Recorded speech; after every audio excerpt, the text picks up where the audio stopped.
అందరికీ praise దిలాడండి. 1 year Bible completion అనే పవిత్ర ప్రయాణంలో నాతో కలిసి వస్తున్న అందరికీ సుస్వాగతం. ఈరోజు మన ప్రయాణంలో 134వ రోజైన మే 14వ తేదీ వాక్యాంశాలు యోబు గ్రంథము 3 నుంచి 5 అధ్యాయాలను ప్రార్థనాపూర్వకంగా మొదలు పెడదాం. మా ప్రియ పరలోకపు తండ్రి, మీ జీవవాక్యంతో మరొకసారి మమ్మల్ని మీ పాదాల చెంతకు తీసుకొచ్చినందుకు హృదయమార వందనాలు. వినగలిగే చెవి, గ్రహించగలిగే హృదయాన్ని మీరు మాకు అనుగ్రహించండి. యోబు జీవితంలో మాదిరిగా మా జీవితంలో కూడా పరీక్షలు ఎదురైనప్పుడు విశ్వాసంతో వాటిని ఏ విధంగా ఎదుర్కోవాలో మాకు నేర్పించండి. ఈ వాక్య భాగాలు వింటున్న ప్రతి ఒక్కరి హృదయాన్ని మీ సమాధానంతో నింపమని ప్రభువు పేరిట ప్రార్థిస్తున్నాను తండ్రి. ఈ వాక్యాంశాలు నిజంగా మీ హృదయాన్ని స్పర్శించినట్లయితే కమెంట్ బాక్స్లో ఆమెను చెప్పడం మర్చిపోకండి. యోబు గ్రంథము 3వ అధ్యాయము. ఆ తరువాత యోబు మాటలాడ మొదలుపెట్టి తాను పుట్టిన దినమును శపించెను. యోబు ఇలాగు అనెను: నా తల్లి గర్భద్వారములను అది మూయనందుకును, నా నేత్రములకు అది బాధను మరుగు చేయనందుకును నేను పుట్టిన దినము లేకపోవునుగాక. మగపిల్ల పుట్టునని ఒకడు చెప్పిన రాత్రి లేకపోవునుగాక. ఆ దినము అంధకారమగునుగాక. పైనుండి దేవుడు దాని నెంచుకుండునుగాక. వెలుగు దాని మీద ప్రకాశింపకుండునుగాక. చీకటియు గాఢాంధకారమును మరలా దానిని తమ వద్దకు తీసుకొనుగాక. మేఘము దాని కమ్మునుగాక. పగలును కమ్మునట్టి అంధకారము దాని బెదిరించునుగాక. అంధకారము ఆ రాత్రిని పట్టుకొనుగాక. సంవత్సరపు దినములలో నేనొక దానినని అది హర్షింపకుండునుగాక. మాసముల సంఖ్యలో అది చేరకుండునుగాక. ఆ రాత్రి ఎవడునూ జననము కాకపోవునుగాక. దానిలో ఏ ఉత్సాహధ్వని పుట్టకుండునుగాక. దినములు అశుభ దినములని చెప్పువారు దానిని శపించుదురుగాక. భుజంగమును రేపుటకును నేర్పుగలవారు దానిని శపించుదురుగాక. అందులో సంధ్యవేళను ప్రకాశించు నక్షత్రములను అంధకారము కమ్మునుగాక. వెలుగు కొరకు అది ఎదురు చూడగా వెలుగు లేకపోవునుగాక.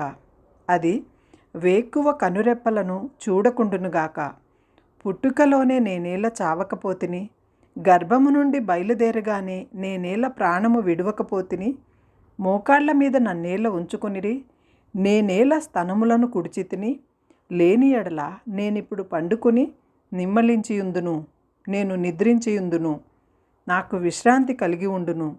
తమ కొరకు బీడు భూములయందు భవనములను కట్టించుకొనిన భూరాజులతోనూ మంత్రులతోనూ నేను నిద్రించి నిమ్మలించియుందును. బంగారము సంపాదించి తమ ఇండ్లను వెండితో నింపుకొనిన అధిపతులతో నిద్రించి విశ్రమించియుందును. అకాల సంభవమైన కంటబడకయున్న పిండము వంటి వాడనై లేకపోయి ఉందును. వెలుగు చూడని బిడ్డల వలె లేకపోయి ఉందును. అక్కడ దుర్మార్గులు ఇక శ్రమపరచరు. బలహీనులై అలసిన వారు విశ్రాంతి నొందుదురు. బంధింపబడిన వారు కార్యనియామకుల శబ్దము వెనుక ఏకముగా కూడి విశ్రమించుదురు. అల్పులేమి గనులేమి అందరూ అచ్చటనున్నారు. దాసులు తమ యజమానుల వశము నుండి తప్పించుకొని స్వతంత్రులై ఉన్నారు. దుర్దశలోనున్న వారికి వెలుగియ్యబడుట ఎలా? దుర్గాక్రాంతులైన వారికి జీవమియ్యబడుట ఎలా? వారు మరణమునపేక్షింతురు.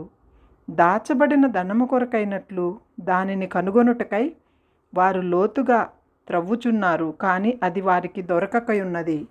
సమాధికి చేరినప్పుడు వారు హర్షించి బహుగా సంతోషించెదరు. మరుగుపడిన మార్గము గలవానికిని దేవుడు చుట్టూ కంచె వేసిన వారికిని వెలుగు ఇయ్యబడనేలా? భోజనమునకు మారుగా నాకు నిట్టూర్పు కలుగుచున్నది. నా మొర్రలు నీళ్ల వలె ప్రవహించుచున్నవి. ఏది వచ్చునని నేను బహుగా భయపడుతునో అదియే నాకు సంభవించుచున్నది. నాకు భీతి పుట్టించినదే నా మీదకి వచ్చుచున్నది. నాకు నెమ్మది లేదు, సుఖము లేదు, విశ్రాంతి లేదు, శ్రమయే సంభవించుచున్నది. యోబు గ్రంథము 4వ అధ్యాయము. దానికి తెమానీయుడైన ఎలీఫజు ఇలాగు ప్రత్యుత్తరమిచ్చెను: ఎవడైనా ఈ సంగతి ఎత్తి నీతో మాటలాడిన ఎడల నీకు వ్యసనము కలుగునా? అయితే వాదింపక ఎవడు ఊరుకొనగలడు? అనేకులకు నీవు బుద్ధి నేర్పిన వాడవు, బలహీనమైన చేతులను బలపరిచిన వాడవు. నీ మాటలు తొట్రిల్లు వానిని ఆదుకొని ఉండెను. కృంగిపోయి మోకాళ్ళు గల వానిని నీవు బలపరిచితివి. అయితే ఇప్పుడు శ్రమ నీకు కలుగగా నీవు దుర్గాక్రాంతుడవైతివి. అది నీకు తగులుగా నీవు కలవరపడుచున్నావు. నీ భక్తి నీకు ధైర్యము పుట్టింపదా? నీ యథార్థ ప్రవర్తన నీ నిరీక్షణకు ఆధారము కాదా? జ్ఞాపకం చేసుకొనుము. నిరపరాధి అయిన ఒకడు ఎప్పుడైనను నశించెనా? యథార్థవర్తనలు ఎక్కడైనను నిర్మూలమైరా? నేను చూచినంత మట్టుకును అక్రమమును దున్ని కీడును విత్తువారు దానినే కోయుదురు. దేవుడు ఊదగా వారు నశించిపోవుదురు. ఆయన కోపాగ్ని శ్వాసము వలన వారు లేకపోవుదురు. సింహగర్జనయు క్రూర సింహపు శబ్దమును నిలిచిపోవును. కొదమసింహముల కోరలను విరిగిపోవును. ఎర్ర లేనందున ఆడసింహము నశించును. సింహపు పిల్లలు చెల్లా చెదరగొట్టబడును. నాకొక మాట రహస్యముగా తెలుపబడెను. నా చెవిలో ఒకడు గుసగుసలాడినట్టుగా అది నాకు వినబడెను. గాఢ నిద్ర మనుషులకు వచ్చు సమయమున రాత్రి కలల వలన పుట్టు తలంపులలో అది కలిగెను. భయమును వణుకును నాకు కలిగెను. అందువలన నా ఎముకలన్నీయూ కదిలెను. ఒకని శ్వాసము నా ముఖమునకు కొట్టగా నా శరీరము రోమములు పులకించెను. అది నిలువబడగా దాని రూపమును నేను గుర్తుపట్టలేకపోతిని. ఒక రూపము నా కన్నుల ఎదుట నుండెను. మెల్లనైన ఒక కంఠ స్వరమును నేను వింటిని. ఏమనగా, దేవుని సన్నిధిని మర్త్యులు నీతిమంతులగుదురా? తమ్ము సృజించిన వాని సన్నిధిని నరులు పవిత్రులగుదురా? ఆయన తన సేవకులను నమ్ముటలేదు. తన దూతలయందు లోపములు కనుగొనుచున్నాడు. జిగట మంటి ఇండ్లలో నివసించు వారి యందును మంటిలో పుట్టిన వారి యందును చిమ్మట చితికిపోయినట్లు పోయిన వారి యందు మరి ఎన్ని కనుగొనును? ఉదయము మొదలుకొని సాయంత్రము వరకు ఉండి వారు బద్దలైపోవుదురు. ఎన్నిక లేని వారై సదాకాలము నాశనమయ్యుందురు. వారి డేరా త్రాడు తెగవేయబడును. వారు బుద్ధి కలుగుకయే మృతి నొందుదురు. అలాగుననే జరుగుచున్నది కదా. యోబు గ్రంథము 5వ అధ్యాయము. నీవు మరలిడిన ఎడల నీకు ఉత్తరమియ్యగలవాడెవడైనను ఉండునా?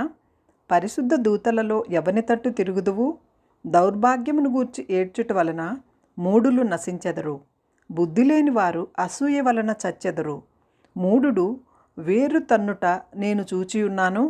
అయినను తోడనే అతని నివాస స్థలము శాపగ్రస్తమని కనుగొంటిని. అతని పిల్లలు సంరక్షణ దొరకక యుందురు. గుమ్మములను నలిగిపోవుదురు. వారిని విడిపించు వాడెవడునూ లేడు. ఆకలిగొనిన వారు అతని పంటను తినివేయుదురు. ముండ్ల చెట్లలో నుండి వారి దాన్ని తీసుకొందురు. బోనులు వారి ఆస్తి కొరకు కాచుకొనుచున్నవి. శ్రమ ధూళిలో నుండి పుట్టదు. బాధ భూమిలో నుండి మొలవదు.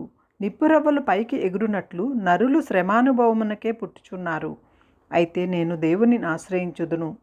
దేవునికే నా వాద్యమును అప్పగించుదును. ఆయన పరిశోధింపజాలని మహాకార్యములను లెక్కలేనన్ని అద్భుత క్రియలను చేయువాడు. ఆయన భూమి మీద వర్షము కురిపించువాడు. పొలముల మీద నీళ్లు ప్రవహింపజేయువాడు. అట్లు ఆయన దీనులను ఉన్నత స్థలములలో నుంచును. దుర్గపడు వారిని క్షేమమునకు లేవనెత్తును.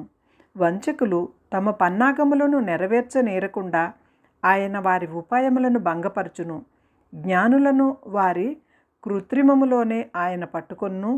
కపటుల ఆలోచనలను తలకిందు చేయును. పగటివేళ వారికి అంధకారము తారసిల్లును. రాత్రివేళ ఒకడు తడువులాడునట్లు మధ్యాహ్న కాలమున వాడు తడువులాడుదురు. బలార్జుల నోటి ఖడ్గము వంటిది. ఖడ్గము నుండి వారి నోటిలో ఆయన దరిద్రులను రక్షించును. కావున బీదలకు నిరీక్షణ కలుగును. అక్రమము నోరు మూసుకొనును. దేవుడు గద్దించు మనుష్యుడు ధన్యుడు. కాబట్టి సర్వశక్తులకు దేవుని శిక్షను తృణీకరింపకము. ఆయన గాయపరిచి గాయములను కట్టును. ఆయన గాయము చేయును. ఆయన చేతులే స్వస్థపరచును. 6 బాధలలో నుండి ఆయన నిన్ను విడిపించును. 7 బాధలు కలిగినను నీకు ఏ కీడును కలుగదు. క్షామకాలమున మరణము నుండియు యుద్ధమునకు ఖడ్గబలము నుండియు ఆయన నిన్ను తప్పించును. నోటి మాటల చేత కలుగు నొప్పి నీకు తగులకుండా ఆయన నిన్ను చాటు చేయును. ప్రళయము వచ్చినను నీవు దానికి భయపడవు. పొలములోని రాళ్లతో నీవు నిబంధన చేసుకుని ఉందువు. అడవి మృగములు నీతో సమ్మతిగా నుండును. ప్రళయమును క్షామమును వచ్చినప్పుడు నీవు వాటిని నిర్లక్ష్యము చేయుదువు. అడవి మృగములకును నీవు ఏమాత్రమును భయపడవు. నీ డేరా క్షేమ నివాసమని నీవు తెలుసుకుని ఉండువు. నీ ఇంటి వస్తువులను నీవు లెక్క చూడగా ఏదియూ పోయి ఉండదు. మరియు నీ సంతానము విస్తారమగుననియు నీ కుటుంబీకులు భూమి మీద పచ్చిక వలె విస్తరించుదురనియు నీకు తెలియను. వాటి కాలమున ధాన్యపు పనలు ఇల్లు చేరునట్లు పూర్ణ వయస్సు గలవారై నీవు సమాధికి చేరెదువు.